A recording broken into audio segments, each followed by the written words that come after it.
यही बहाना था ना दानिया का। हमारे घर में तो कोई कमाने वाला ही नहीं है। अब तो रोकेगा ना अपनी बहन की डॉक्टरी की पढ़ाई को।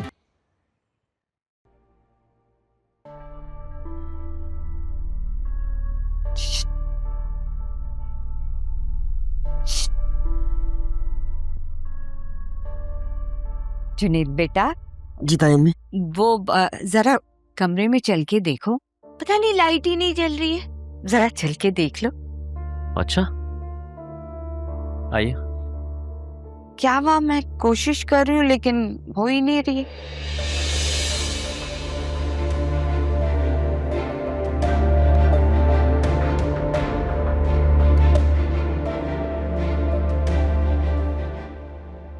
जी ताई अम्मी बोले कौन सी लाइट चेंज करनी? अरे कोई नहीं करना, इधर मैंने बात करनी है तुमसे।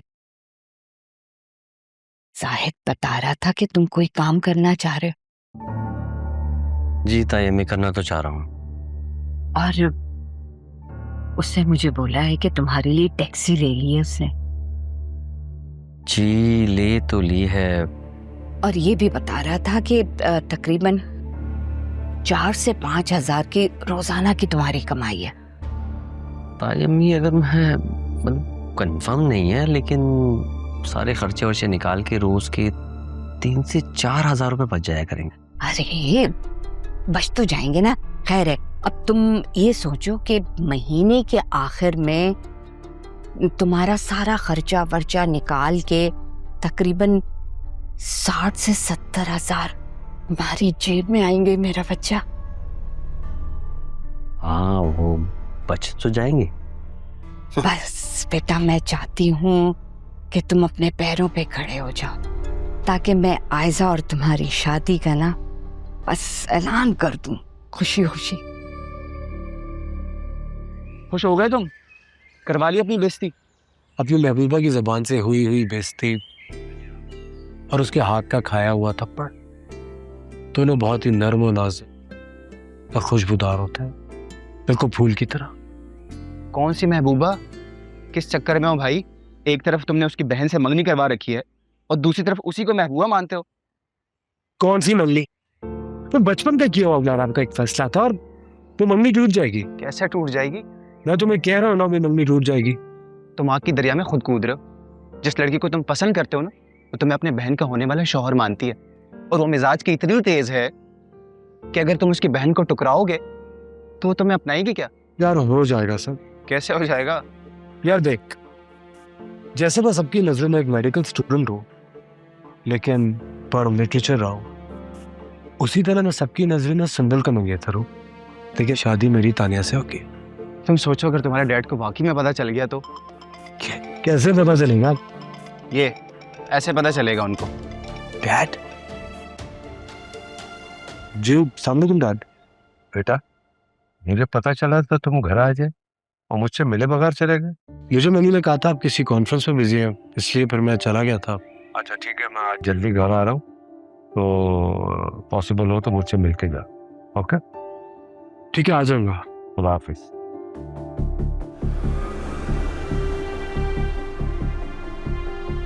ऐसे सोचो, अगर तुम्हारे डैड को वाकई पता चल गया कि तुम हर पानी में 2-2 कश्तियों में सवार हो तो?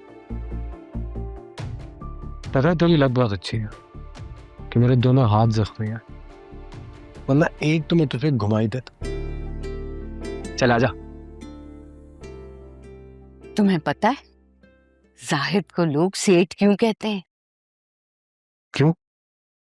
इसलिए कि कमाई करता है, उसकी जेब में पैसे टिकते हैं, लोगों पे बहुत रोब है उसका। बस बेटा यकीन करो, तुम्हारी माँ से ज्यादा मैं तुम्हें दिल से चाहती हूँ। बस ये ना हो कि तुम कमाने के बाद अपनी ताई को ना भूल जाना। कैसी बात कर रही है ताई अम्मी, मैं आपको कैसे भूल सकता हूँ? और ये जो तुम्हारी माँ रोज तुम्हें ताने देती है ना, उसके भी दांत खट्टे हो जाएंगे। लेकिन भैया एक बात कहूँ, वो जो तुम्हारे साथ सुलूक करते हैं ना, दुश्मन के औलाद के साथ भी ऐसा सुलूक ना हो जैसे तुम्हारी माँ तुम्हारे साथ करती है। वैसे बेटा इंसान की असल जिंदगी जो है ना, वो शादी के बाद शुरू होती है। ऐसा ना हो कि तुम अपनी माँ की बातों में आकर अपनी बीवी के हुकूक ही भूल जाओ। हाय अम्मी, मुझे शरीयत का अच्छी तरह पता। हाँ, मैं भी कौन सी गैर शरई बात कर रही हूँ। तुम्हें तो पता है कि सास बहुओं का कैसे झगड़ा होता है। अब शादी के बाद सासें जो हैं बहुओं से क्यों जलती हैं भला? इसलिए क्योंकि वो समझती हैं कि शादी के बाद सारी कमाई बेटा अपनी बीवी को दे देगा और अपनी बीवी को सारा वक्त देगा।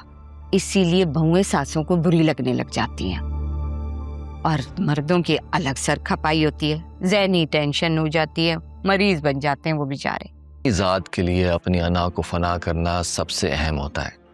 या तो मुझे तुम्हारी बात समझ नहीं आई या मैं गलत समझी थी कि तुम वाकई स्कॉलर हो।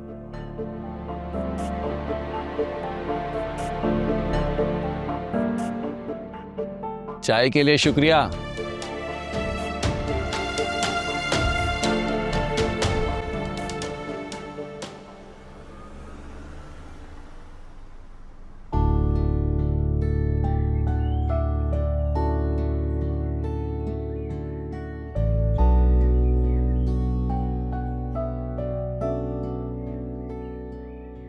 हेलो आदिया। अरे उमैद, तुम कब आए? बस अभी। तुम्हें तो कॉलेज नहीं आना चाहिए था। तुम्हारी तबीयत कैसी है? कितनी अच्छी हो तुम, कितना ख्याल है तुम मेरा। Thank you. अच्छे तो तुम हो। तुमने अपनी जान की बात से लगा के तुम अचानक चैनल पे। पता है, एक्चुअली मैं तो बड़ा शर्मिंदा हूँ अपनी इस हरकत पे। शर्मिंदा? वो क्यों? देखो, जब तक कोई मदद ना मांगे उसकी मदद नहीं करनी चाहिए। अब तानिया को देखो, तानिया खुददार लड़की है, ये अपने हिस्से की गोलियां खुद खा सकती है। इसे तो लगा मैंने बिला वजह इसकी जान बचा के इसकी खुददारी को ठेस पहुंचाई। मैं कभी भी इतनी खुददार नहीं थी और ना मैं अब इतनी खुददार हूँ कि किसी का एहसान भूल जाऊं। थैंक्स मैं तुम्हें पहले भी कर चुकी हूँ और अब भी कर रही हूँ, लेकिन इतना मैं तुम्हें बताना जरूरी समझती हूँ कि एहसान जताने से उसकी वैल्यू कम हो जाती है।